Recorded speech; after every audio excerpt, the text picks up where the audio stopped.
Welcome to AikiTalks.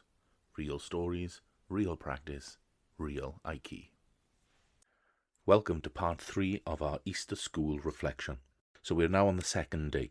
We started the day with a deep dive into key principles and their role in our Aikido. We further developed our understanding of the relationship between Yuki and Nagi, the need to harmonize with Yuki.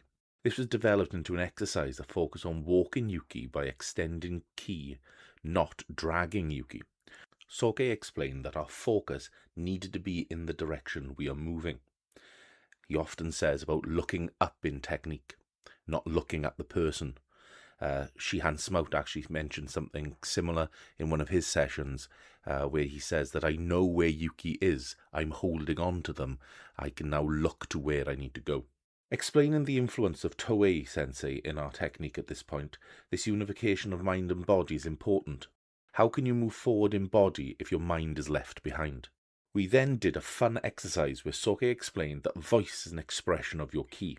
We all stood, arms raised. Soke explained that when you drop your arms with a downward feeling, your focus and mind go with it. Downward feeling is exemplified with a vocal expression of your ki or mind going down by saying the word down. And Soke does this thing where he says down, so you have that sort of downward inflection in your voice as well. Soke then has us explore the differences in feeling when we change the pitch of our voice, effectively disrupting this unification of mind and body by lowering our hands but calling out up in a higher pitch. Our mind is not unified or in harmony with our movement. However, by saying down in a deep voice, we unify our thoughts on down with the body movement. This can then be developed further so it can be done without the vocalization, but the mind still has that downward feeling. Mind influences the body. This concept was then used within a technique with Kaitanagi from a ski, and we moved away from the traditional Tenkan and then taken a Uchi Kaitanagi and develop it into a downward feeling on the striking arm and performing a Kaitanagi more efficiently. Soke quotes Toei on relaxation. How true calmness does not mean weakness. Going floppy is dying time, as he says. This is one of my favourite quotes Soke uses, because it explains the main misconception of Aikido from outsiders, that Aikido is soft, whereas Aikidoka know that calm relaxation of tension is what we strive for. Now, obviously, there were other techniques that we did in the morning, however, these are the ones that stood out to me. I think these were the perfect example of the key principles that we did, and they were used in technique to great effect. Sensei Mick Waters took the last session of the morning. With the technique easing from the dropping center Soke taught, we developed the technique into an AikiTalks, ending the technique with an application on the legs, folding each leg around the other and applying pressure on the hip and ankle, a little bit like folding the legs like a pretzel. We were using the blade of the arm to apply pressure to the calf muscle, which I must admit was quite uncomfortable. Now, for a large man, I do find groundwork quite difficult, but Sensei Mick took the time to help with hints that made the application of the groundwork easier for me. For this technique, I trained with Shihan Thomas, who is my current instructor, and Sensei Hopkins from Swansea District Aikido. Now, training with Dan grades for this technique allowed us to have a bit more fun due to each of us being able to take the ukemi needed to train this technique with a little enthusiasm. A fun session all round, and as always, this blend of Aikido and Sensei Mick's other martial arts experience is a refreshing reminder that Aikido principles can be applied in other situations.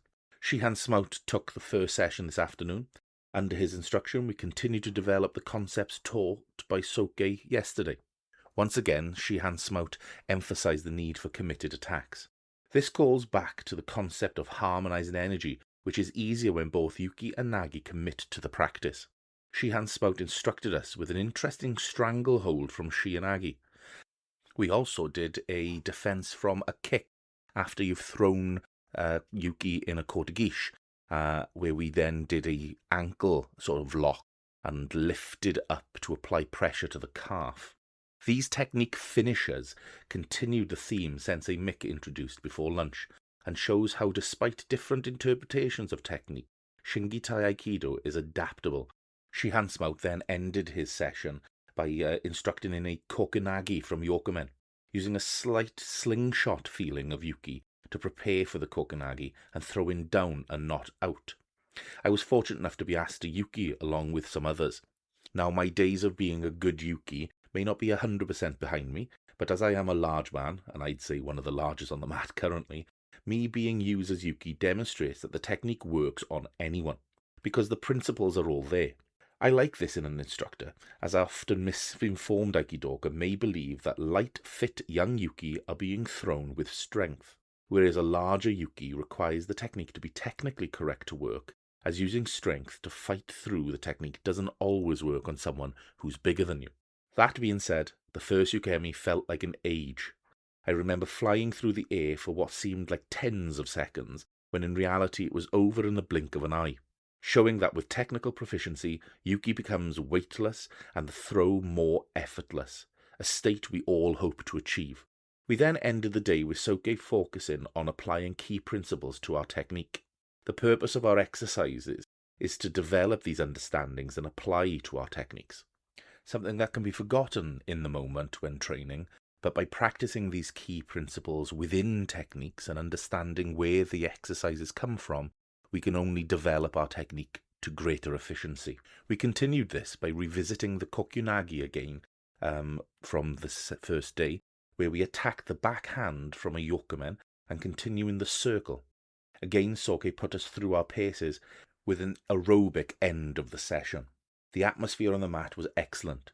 The applause at the end of the day just goes to show the respect and admiration every member of the society has for Soke and his approach to Aikido. This was emulated by the feedback collected from the weekend, something I have been doing to share these good vibes and positive messages with members. Another successful Easter weekend, and I for one cannot wait for the next course.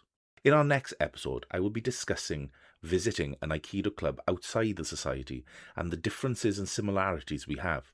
This is a concept I have been pondering for some time, and is something I saw a video on where the person presenting stated that there are no styles in Aikido. There are only different interpretations of Aikido. This made me think about O-sensei saying, "Somehow I lead my partner as my spirit wishes.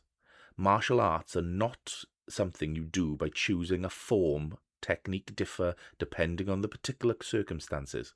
Now I interpret this in two ways.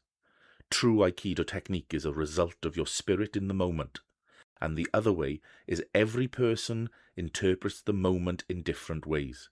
We may know the basic shape of a technique, but our personal interpretation creates variation.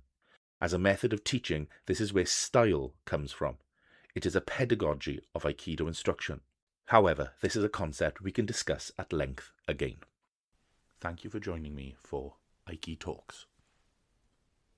Until next time, stay centered, keep training, and take care.